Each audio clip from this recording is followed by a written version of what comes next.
ములక్కాయ సూప్ ఎప్పుడైనా తాగారా? ట్రై చేయండి ఒకసారి, చాలా బాగుంది. ఈ ఫస్ట్ ములక్కాయలను టమాటో అండ్ ఆనియన్, పచ్చిమిర్చి మన స్పైసీకి తగ్గట్టు వేసుకొని దీంట్లోనే అల్లం, వెల్లుల్లి అండ్ మిరియాలు, మసూర్ దాల్ ఉంటుంది కదా, మసూర్ దాల్ నేను ముందే నానబెట్టి దీంట్లో కొంచెం వేసుకున్నాను విత్ వాటర్ అనమాట. కొంచెం ఆ ములక్కాయలు మునిగేంత వరకు వాటర్ వేసేసుకుంటే సరిపోతుంది.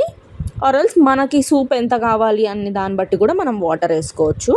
వాటర్ వేసుకొని 3 to ఒక 4, 5, 6 విజిల్స్ వచ్చేటట్టు. ములక్కాయలు కొంచెం లేతగా ఉంటే తొందరగా ఉడికిపోతాయి, కొంచెం ముదురుగా ఉంటాయి మాత్రం కొంచెం లేటుగా ఉడుకుతాయి కదా. సో దాన్ని బట్టి విజిల్స్ మొత్తం ఆరిపోయిన తర్వాత దీన్ని స్ట్రెయిన్ చేసుకోవాలన్నమాట. ములక్కాయలు పైన తోలు అవన్నీ ఉంటుంది కాబట్టి మొత్తం మనం స్ట్రెయిన్ చేసేసుకుంటే ఆ జ్యూస్ మొత్తం కింద దిగుతుంది. ఈ పల్ప్ మొత్తం కింద దిగుతుంది కదా, ఆ పల్ప్ని ఏం చేస్తామంటే మనము సేమ్ అదే కుక్కర్లో నేను కొంచెం నెయ్యి వేసుకున్నాను.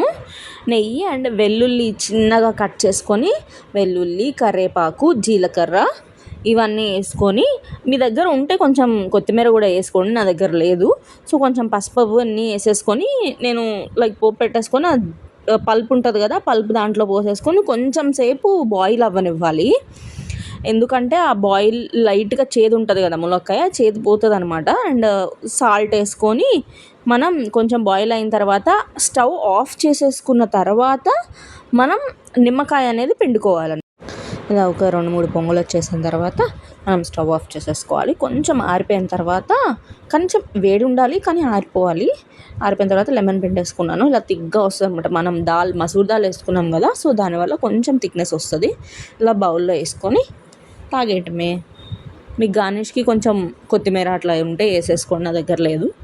That's it.